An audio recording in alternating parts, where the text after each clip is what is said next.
In the sun-baked hills of the Comstock Lode, where silver dreams collided with the harsh realities of frontier life, few characters burst onto the screen of classic American Western television with the explosive vitality of Annie O'Toole. The provided script from Bonanza opens with a raucous, dialect-rich introduction that immediately plunges the viewer into the colorful chaos of Washoe Diggins, the rough mining camp that would later become the legendary Virginia City. This double-episode story, blending broad Irish humor with deeper moral undertones, begins not with gunfights or cattle rustling, but with the arrival of a force of nature in the form of a fiery, resilient Irish woman whose presence challenges the Cartwright family's role as the stabilizing moral compass of the Nevada territory. From the very first lines, the script captures the boisterous energy of mining camp life through the voice of Annie O'Toole, whose thick brogue and unyielding spirit dominate the early scenes. We hear her scolding her beloved Swede Lundberg about his drinking habits, while simultaneously mourning and celebrating the death of her father, the sainted Kevin O'Toole, who famously declared he would die upon taking one whiff of the heathen air of Nevada, and promptly did so after eating hot cakes. This darkly comedic opening sets the tone for the first arc, showcasing Bonanza's masterful ability to weave laughter with pathos. Annie's pride in her father's fulfillment of his prophecy, it is the first time in his life himself ever did exactly what he said he would do, reveals a character who is equal parts irreverent and deeply loyal, a woman shaped by the hard-scrabble streets of San Francisco's Barbary Coast, yet determined to carve her place in the silver boomtown.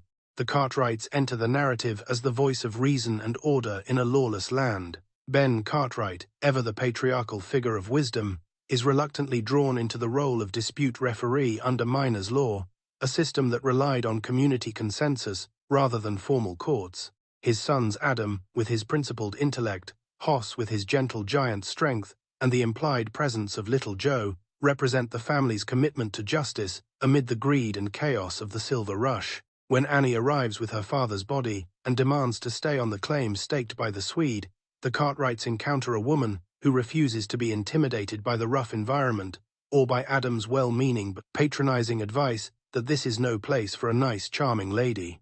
Annie's retort, boasting that she can cut the whiskers from a cat with a skillet without even disturbing its slumber, is delivered with such sparkling wit that it immediately endears her to the audience while establishing her as a formidable match for the Cartwright men. This initial encounter is rich with thematic depth.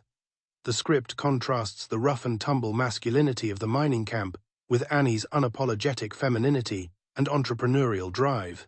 In the historical context of the Comstock Lode during the 1860s, where thousands of fortune seekers flooded into Nevada, seeking silver, women like Annie were rare yet vital. They brought not only domestic skills, but also business acumen and emotional grounding to communities otherwise dominated by saloons, claim jumping, and violence. Bonanza, throughout its long run, excelled at portraying such strong female characters who disrupted the traditional Western archetype.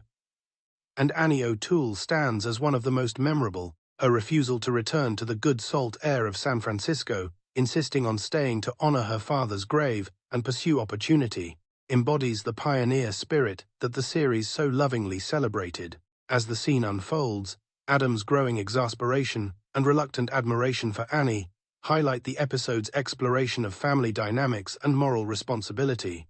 The Cartwrights, who pride themselves on being the only stabilizing influence in the country, find themselves pulled into personal disputes that test their patience and principles. Hoss's role as protector, escorting Annie and offering quiet support, adds a layer of warmth and humor.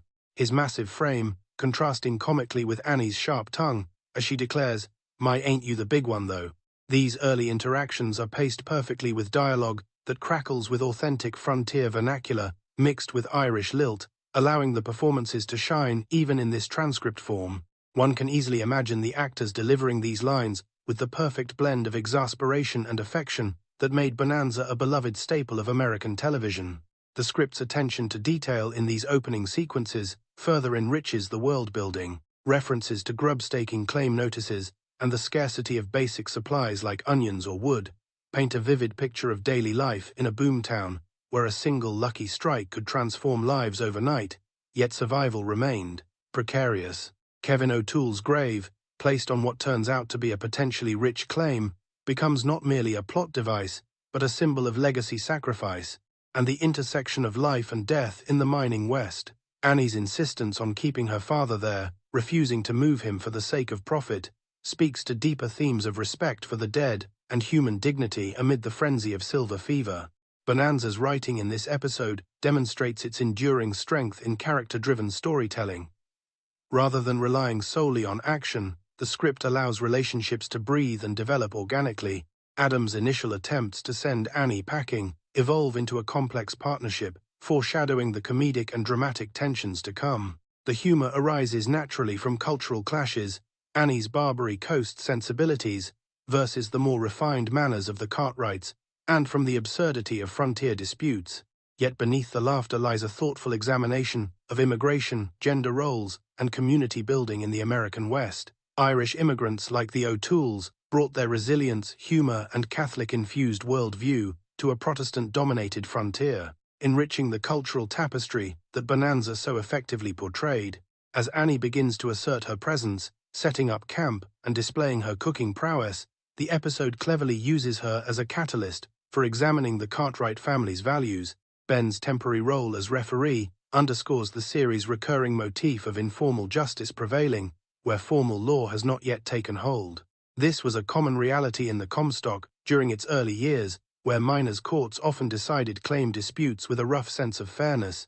The script handles this with both authenticity and gentle satire, celebrating the Cartwrights' integrity while acknowledging the limitations of such ad hoc systems. In these foundational scenes, we also glimpse the warmth and camaraderie that defined the show. The brothers' banter, Adam's growing entanglement with Annie's affairs, and Hoss's steadfast loyalty create an inviting family dynamic that viewers return to week after week.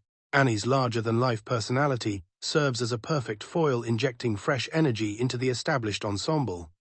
Her interactions crackle with potential, promising both hilarious confrontations and heartfelt moments of mutual respect. The arrival of Annie O'Toole marks more than the beginning of a single story. It represents Bonanza's commitment to telling human stories against the grand backdrop of Western expansion.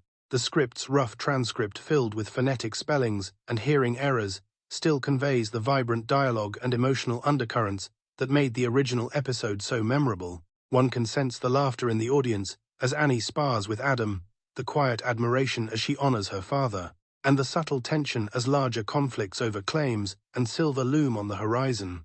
This opening section masterfully establishes stakes that are both personal and communal. Annie is not merely a comedic side character, but a fully realized woman with dreams, loyalties, and a determination that commands attention. The Cartwrights, in turn, are reminded that their role as moral anchors requires constant adaptation to the colorful individuals who populate their world. In doing so, the episode captures the essence of what made Bonanza a groundbreaking series: its ability to blend entertainment with insightful commentary on the American experience. As the sun beats down on the makeshift camp and the scent of mulligan stew begins to waft through the air, the stage is set for a tale that will move from light-hearted claim disputes to profound reflections on life, death, innovation, ethics. Annie O'Toole's arrival in Washoe is a breath of fresh, if boisterous air, and the Cartwrights' encounter with her marks the start of one of the series' most delightful and thematically rich adventures. Through sharp dialogue, memorable characters, and a deep appreciation for the complexities of frontier life, this Bonanza story continues to resonate decades later, inviting new generations to appreciate the warmth, humor, and humanity at its core. The careful pacing of these introductory scenes allows the audience to settle into the world, forming attachments to Annie, even as they recognize the challenges her presence brings. Her resilience in the face of loss, her quick wit in the face of skepticism, and her unwavering commitment to those she loves establish her as a character for the ages. In the broader landscape of 1960s and 70s television, Bonanza stood apart for its willingness to center such vibrant female voices within the traditionally male-dominated Western genre, and this episode exemplifies that strength beautifully. With the foundation firmly laid, the story is poised to delve deeper into the humorous battle for silver claims, the entrepreneurial adventures at the Square Meal restaurant, and the eventual shift toward more serious matters of mine safety and human cost. Yet it is in these early moments, marked by Annie's indomitable spirit and the Cartwrights' measured response, that the episode's heart truly reveals itself. Welcome indeed to Washoe, where silver gleams beneath the earth and unforgettable characters walk above it.